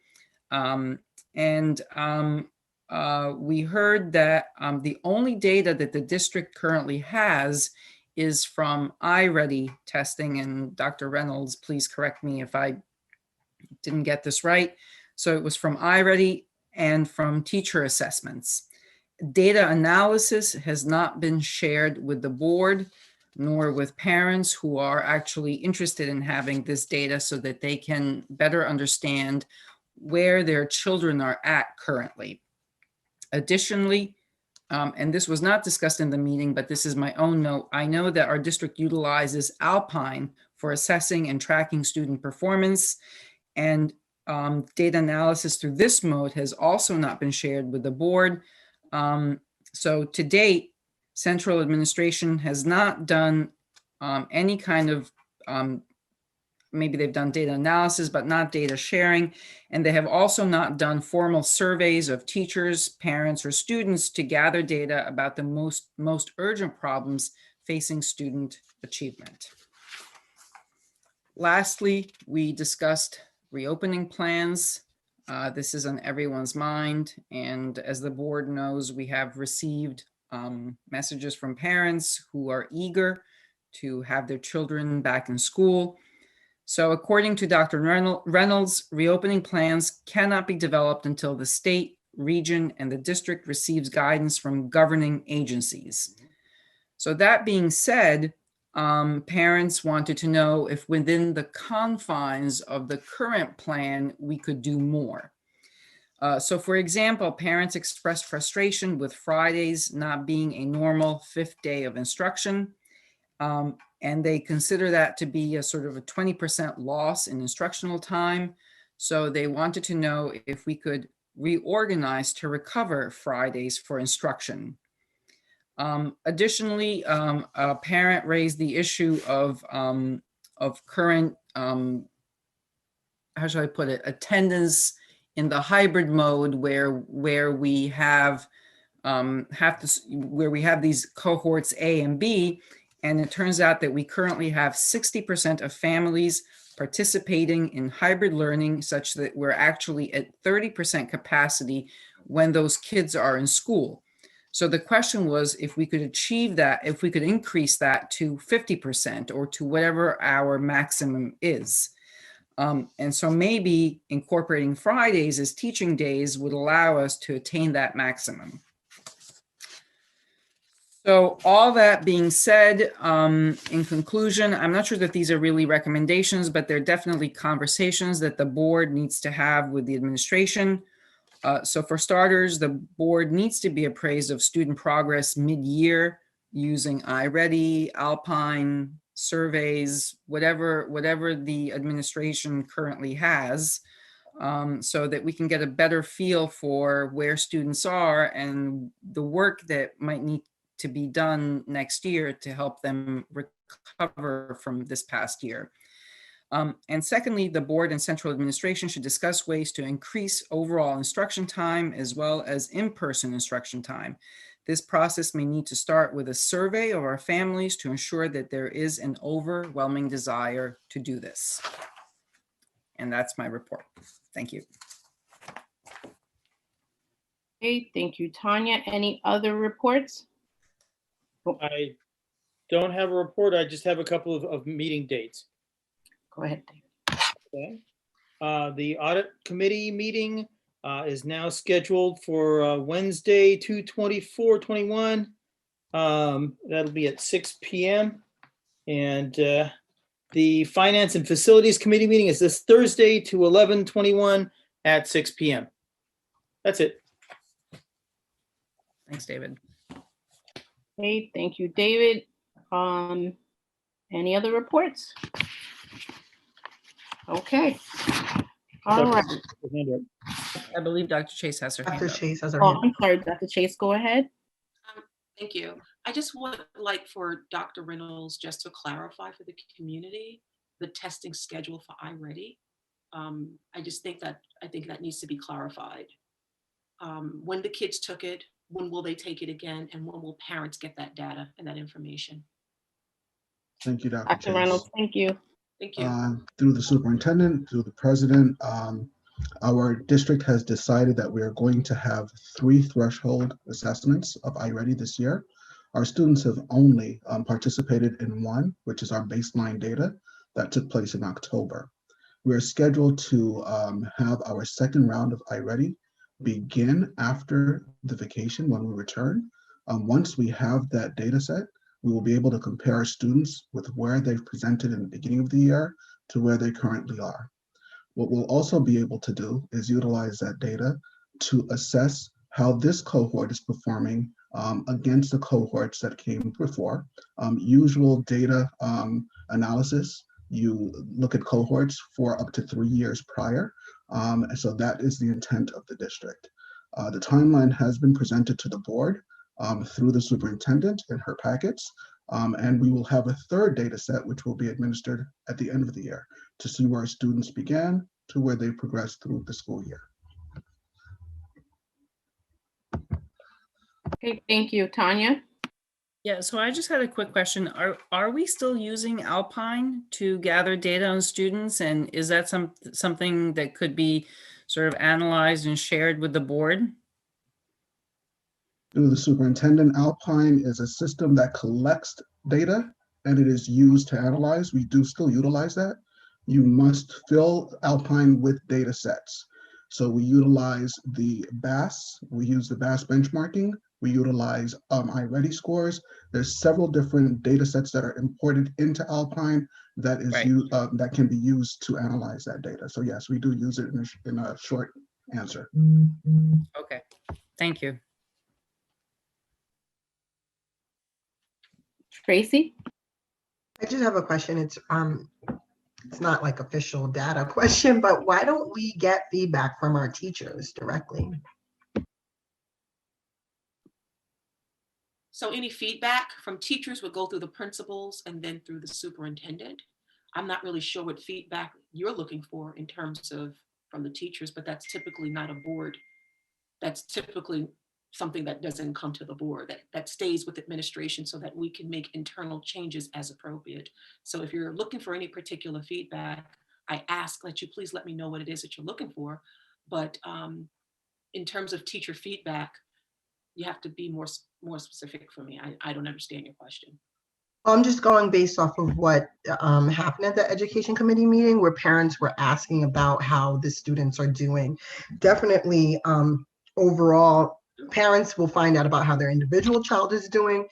That came up in the meeting, but also in comparison to like all of the students in the district. I think I heard a parent saying something like, if the kids are, you know, doing, I don't know, 5% behind how they're normally doing, it'd be, you know, if your kid is a little behind, but you realize that the entire district is a little bit behind, then you know, you feel a little bit better than if you know if your child may need some certain intervention, because maybe your child is doing not as behind, or maybe your child's doing better learning, you know, remotely. Maybe your child just happens to be an independent learner and you're finding out this additional information. So my question is about getting feedback from the people who are actually in the virtual classroom with our students. How come we don't get feedback from them directly to know overall by school or by district how the students are doing? So feedback is done through report card grades. It's done through parent-teacher conference, and you know, students' grades, that's really a confidential matter, just like attendance data is confidential matter. So again, I'm not exactly clear as to what feedback you would like for me to share publicly. Dr. Reynolds, have I spoken out of turn, or? No, you haven't. I invite all of our families who are currently watching this to please view last night's meeting for yourself, so that you can receive information in its first and organic state. So yes, that information is offered to parents on an individualized basis. I believe what was asked for was a correlation of an aggregate of how students are currently performing as compared to how students are performing last year. And I believe what was also asked was more qualitative information as opposed to quantitative data. So again, I think I stated last night that I struggled a bit with what that would look like or how we would be able to present qualitative information. I would love to open that up for conversation with, of course, Dr. Chase and with the rest of my colleagues in the district. But we have to design a way that that's going to be presented to families. Firstly, for two reasons. Firstly, so that we have a clear picture of who our students are, but keeping in mind that it's very difficult to compare one cohort operating in a full year of a pandemic with a cohort who was not operating in a full year of a pandemic. That's number one. Number two, we want to ensure that if the data that we have that's presented to us could be detrimental to student self-confidence, that we not present that and hurt our students in the long run. So that all of that will be evident in the recording that was made of the meeting last night. I would say too, I think what parents were trying to get a sense, not knowing about another student's specific grades, but being able to gauge if their child was, you know, where their child was. So the aggregate data, yeah, just looking at cohort to cohort, aggregate data, yeah. Yeah, I think. Not someone's actual grade, but just. No, of course not. Yeah. Correct. I see David's hand up. Okay, so I think your I-Ready plan is good because you'll then have objective data that you can use to make the comparisons, so that all the bias problems will kind of go away because the tool will be there. So we need to make sure that we communicate that more than we normally do, because normally we look at window 1 and we look at window 3 and window 2. We kind of go, yeah, we're making progress. Let's see how it turns out by window 3. But now we need to look at window 2 a little more closely. So good. In terms of the other thing, the thing that's harder to quantify, do we have any way of knowing how we're doing in terms of like social and emotional learning? Is there any method of measurement for that?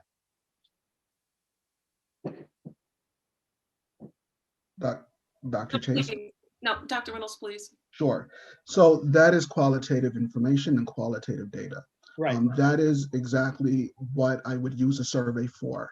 We would be assessing our students to see how it is that they're feeling, and how it is that they're feeling with the information, the instruction, the direction, the development that they're receiving as it relates to social emotional learning and improvement and progress.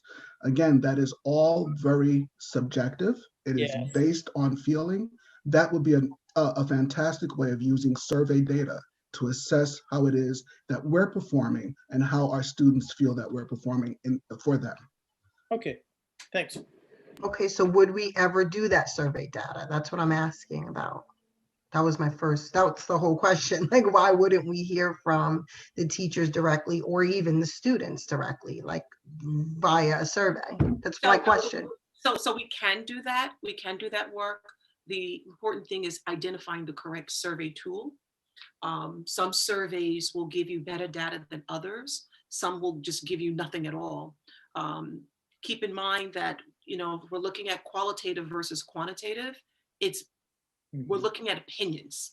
And more than likely, if you're asking an SEL question, you're going to get someone's opinion at the time in which they're taking the survey. You may not get an overall opinion, but that's a risk that we take. And the answer is absolutely. I know that Dr. Reynolds is in the process of researching Panoramic as one tool. We've talked about other possible tools. And our preference is to identify a tool that has been that's been used before, so that it is considered a valid tool. I don't think it's in the district's best interest to create a survey monkey on our own. I don't think that it's appropriate, nor are we trained to do that type of work, to create one using Google Forms. We have to take a look. I know that the SEL.org, they have quite a few. I know that we've been working with Urban Assembly, at least I have, and they have led the way in terms of SEL. David Adams has shown me quite a few surveys that perhaps we could take a look at. And that's some of the work that we will do along with our administrators. And once we have that solidified, we will report to the board as to what we're doing. Thank you so much. Whatever we can do to try to have a forum to actually hear from a wide array of parents. Sometimes parents do like anonymity and they just like to share their information, whether it be through an email or survey, anonymous, whatever. But I think it will be really helpful. And also the students have a lot of opinions about their experience. So, for me as a trustee, it would be helpful to hear and to know where people stand as far as you're feeling. But I do hear what you're saying. You're only going to get that snapshot of right now as opposed to like the overall. So I understand that. I actually had another question. May I? Tanya? Yes. So I also wanted to touch on this issue of parents, feeling like their kids are really losing out on instructional time because of, first of all, they're in the hybrid model, and then their Fridays are kind of basically considered days off. And I just wanted to know if it was really in any way realistic to try to, I understand the complexity of this whole system that we're in, but I was just wondering, so I was wondering if it is realistic to try to reassess and try to bring back Fridays as full instructional days. So anything is possible, but when you change something, you're giving up something, right? And if we are going to change the model that we committed to, then that means chances are we're giving up an opportunity for targeted SEL. It's a conversation that Dr. Reynolds and I will engage our admins in on Friday when we meet with them. That's one of the topics on our list, to just talk about the importance of that Friday, to talk about what those parents' concerns are. I get the emails from the parents. They are not ignored. I know where parents stand. But if it's something that the district has committed to as a sacred time for addressing students' needs, I would hate to push that away as if it's not important. So we just need to get some more information from the schools, and because they are the boots on the ground, they are the ones that are implementing it. I'd like to hear more from them, and then we'll come back to the board in terms of that finding. And if it's feasible, then we'll move forward. But I do know that last Friday, I met with students. It was an opportunity for students to meet together, chat, talk.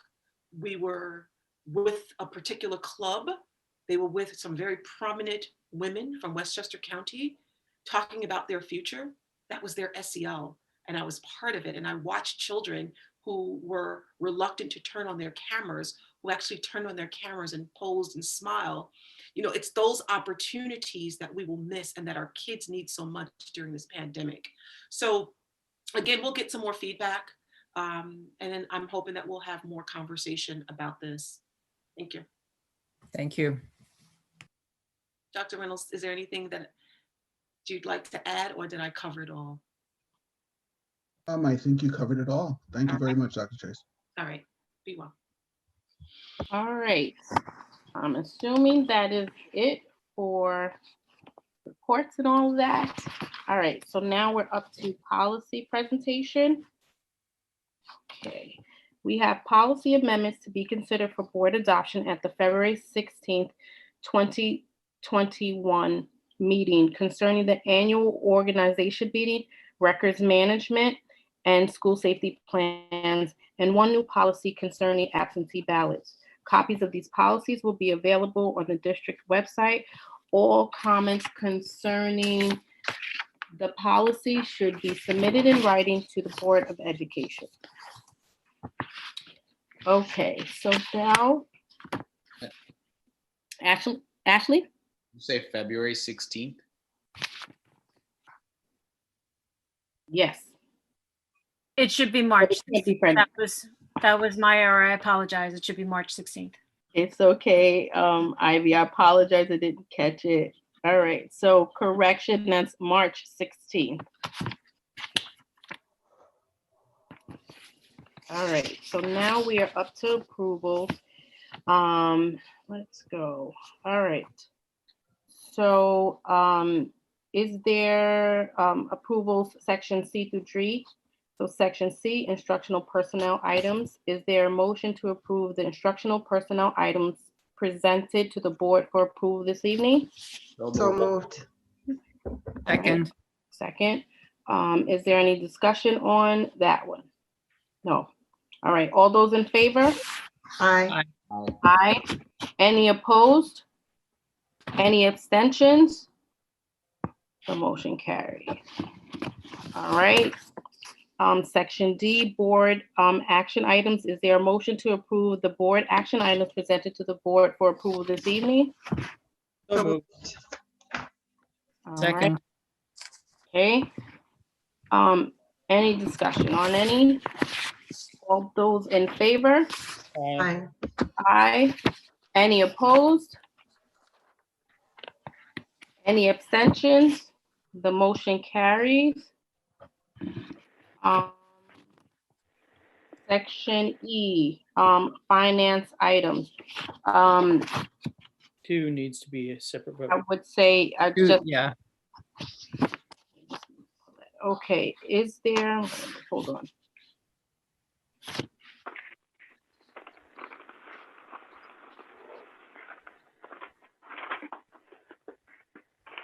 Number 2. Okay.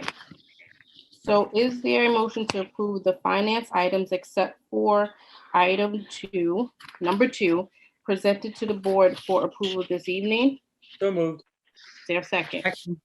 Any Second. discussion? Okay, any discussion? All those in favor? Aye. Aye. Any opposed? Any abstentions? Okay, the motion carries. Is there a, well, Ivy, can you, I guess, poll on item number 2 in that section? Are we just tabling it? Oh, are we I thought we were doing a separate vote, or are we pulling? I thought there was a request for an extension. Okay, thank you. All right, section F, business items. Is there a motion to? Wait, are we tabling it now?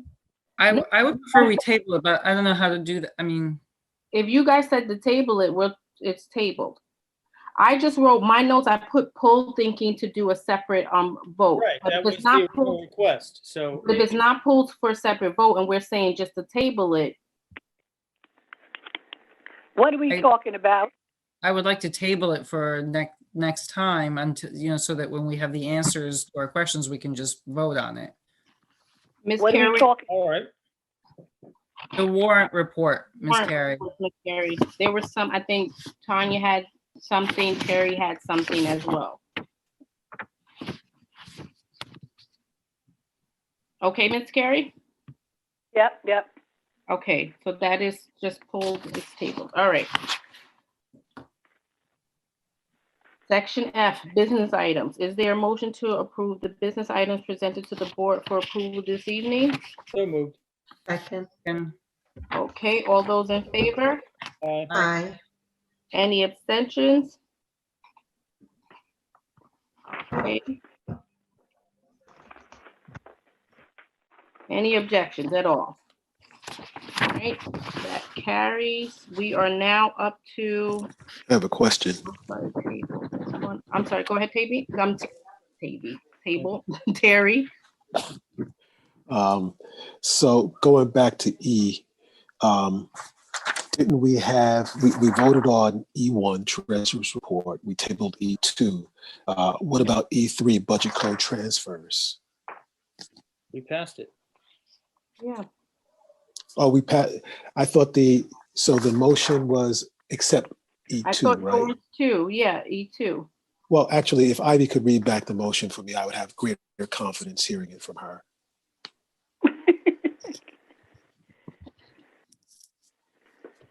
It was to Nothing approve the personal, finance Dave. items with the exception. With It the was- exception of E2? Yes, with the exception of E2. Okay, great, thank you. Okay, so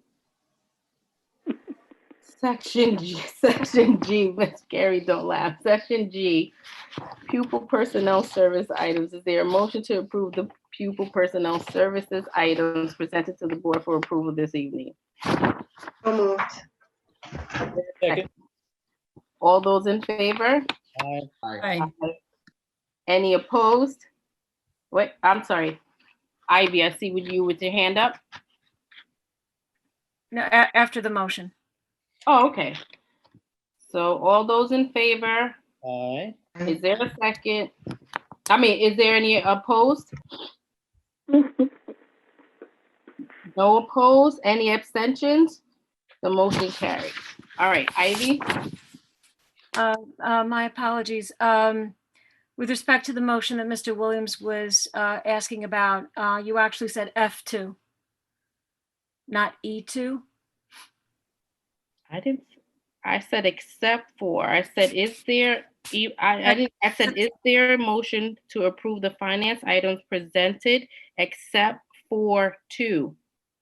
I didn't say, I didn't use E or the- F or anything.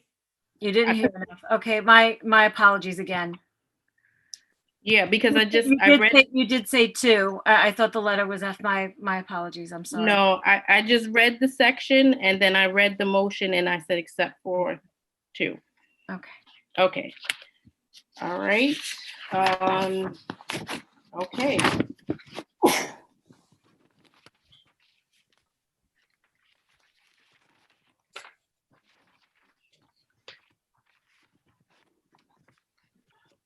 All right.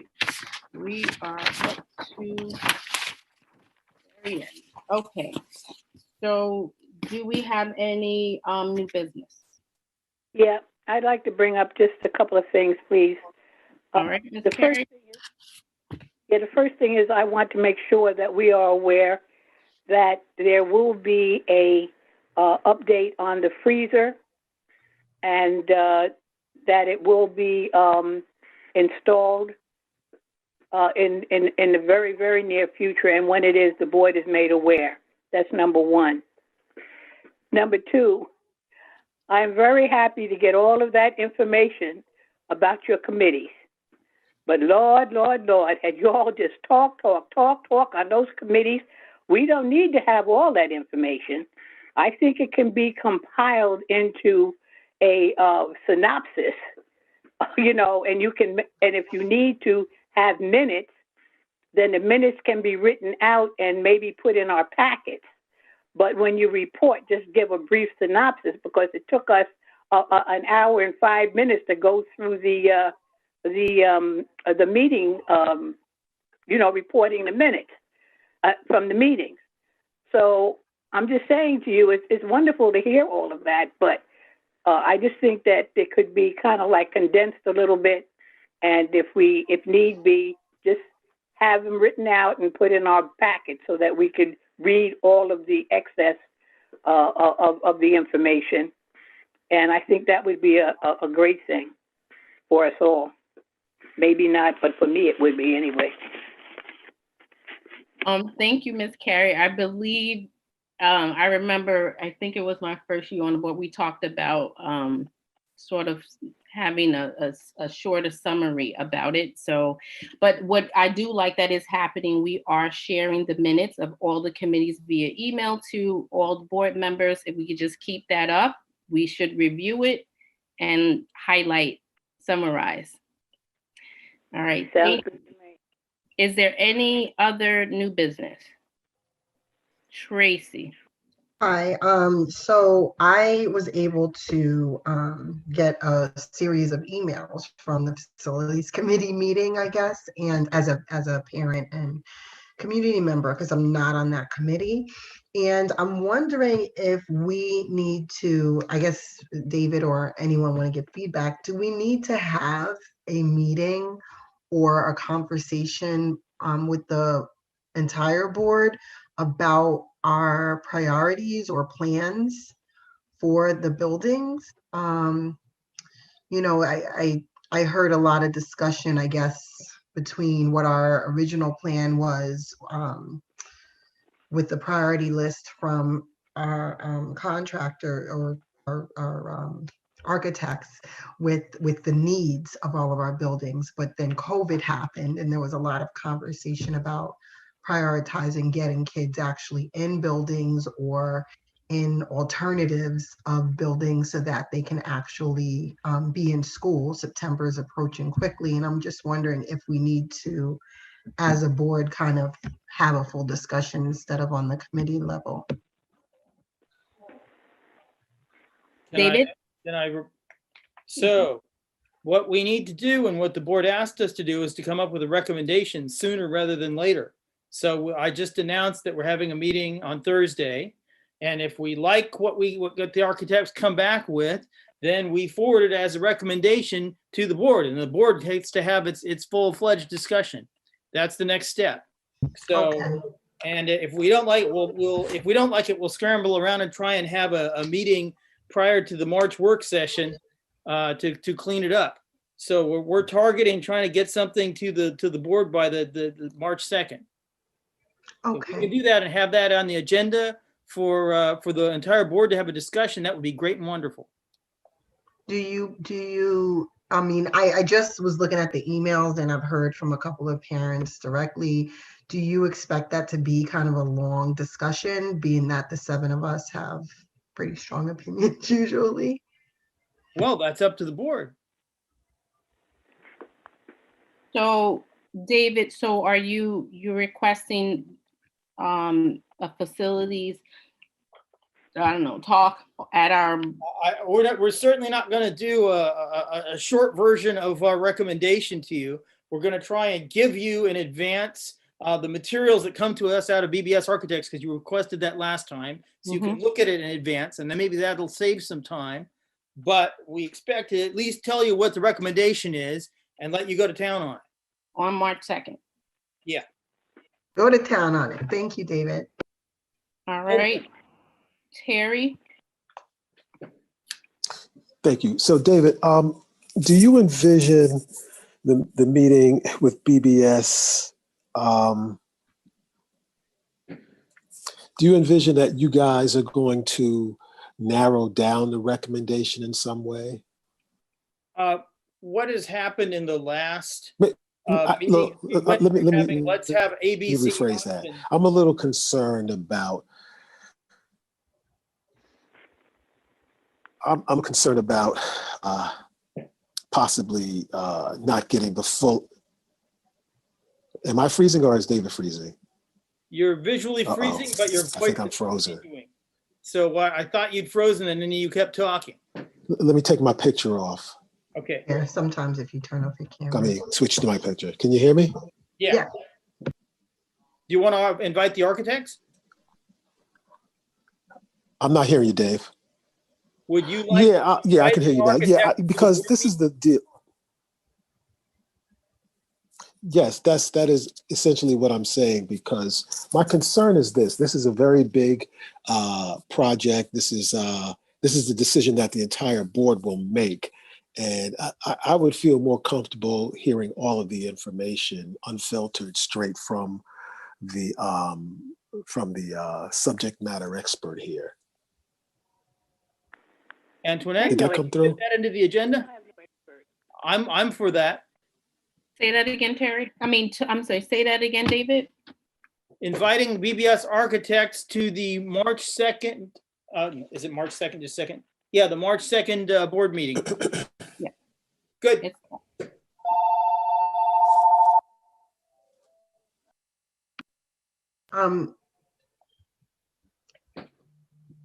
This might be a strange question, but I am curious as to, should we have like a public hearing on this? I might be using the wrong terminology.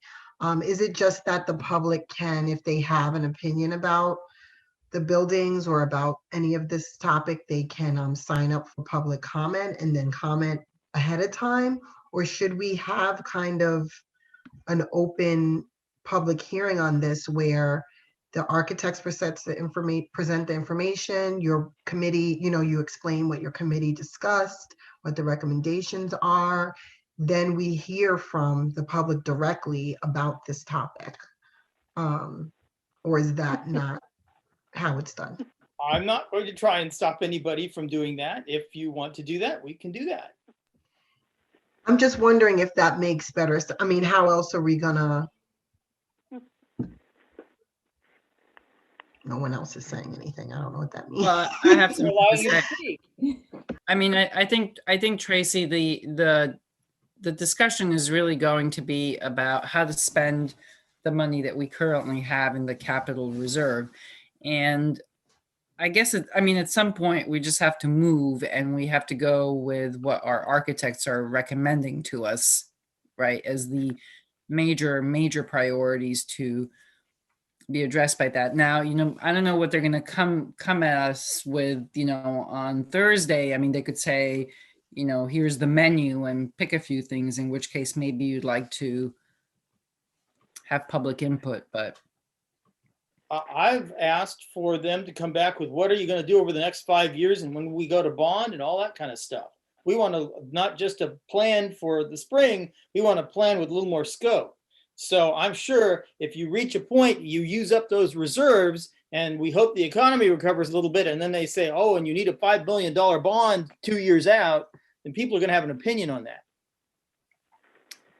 I agree, but I think the most, I guess my understanding was that the most pressing issue was really to decide what we're going to do with the money that we actually have to spend. That happened first. Yep. Yeah. Right. But it's all one big recommendation. Right. Okay, and Lisa, correct me if I'm wrong, and Ivy too. Once there is some thought about what we're going to do, there is a hearing that has to take place anyway. I feel like I remember we did that maybe last year or the year before. No, I thought it was, maybe it was, and maybe it was before, but it was like a separate hearing. I remember we had to say what we were going to use the money for and get approval of it. So that's something that has to happen anyway. Yes. I'm sorry, I was talking about before. That point. As far as a public hearing, anytime you use that money, you have to have a public hearing on what you're going to dedicate that money to. Yeah. So you would rather kind of wait till that point as opposed to like during the. Well, I like the idea of the presentation or, BBS coming and sharing. I'm just thinking about, is it the right thing to do during a work session? Yeah, that's what that's ultimately where I'm going, is this going to be a lot? That's why I said, do you kind of foresee that it's going to be like a long the you make it, the longer it takes. I guess the only thing that I can think of is, David, they're going to be, if they're invited to come to the March work session, right? We get to hear whatever, they have, their recommendations. We get to ask questions and share those different things. So maybe that, again, I just don't think it should be a full hearing at the blown. next meeting. Yes, that's what I'm saying. Like, so I'm saying, because that gives people time to see what's going on and form an opinion. yeah. So they get to watch, hear it, Publish it. digest it, our thoughts, and then we should have a hearing. Awesome. Okay, thank you, guys. Okay, so, all right. Is there anything else from anyone else? Okay, I'll just add one quick thing because I don't want to, I did forget to remind, in regards to the search, I did forget to remind our community that there are links on the board's page in regards to questions to submit to the search firm, Ray and Associates. So please make sure that you do go on there to get to go into the links. You're just going to pose one question. They're going to collect all the questions, Ray and Associates, and they're going to pick the questions. Those are the questions that they will be presenting to the candidates. And I think I wanted to follow up on another question as far as, all the candidates, they know that this community forum is coming up, so they're prepared to be there for the forum. And that date, as far as your question, it is it ends at 5 o'clock on the 14th. Or yes, oh no, 6 o'clock. Yes, because it's 6 o'clock our time, I believe, on the 14th that it is due. And you can find it on the board page under Superintendent Search, or if you scroll down a little bit, you'll find a little blurb about it, and you can also click on that and post your questions through there. All right. All right. It is 10:21. Can I get a motion to adjourn the meeting? So moved. Second. All those in favor? Aye. Aye. Any opposed? Any abstentions? The motion carries. Thank you, everyone, for your patience, for being here with us. Have a good night, everybody. Good night.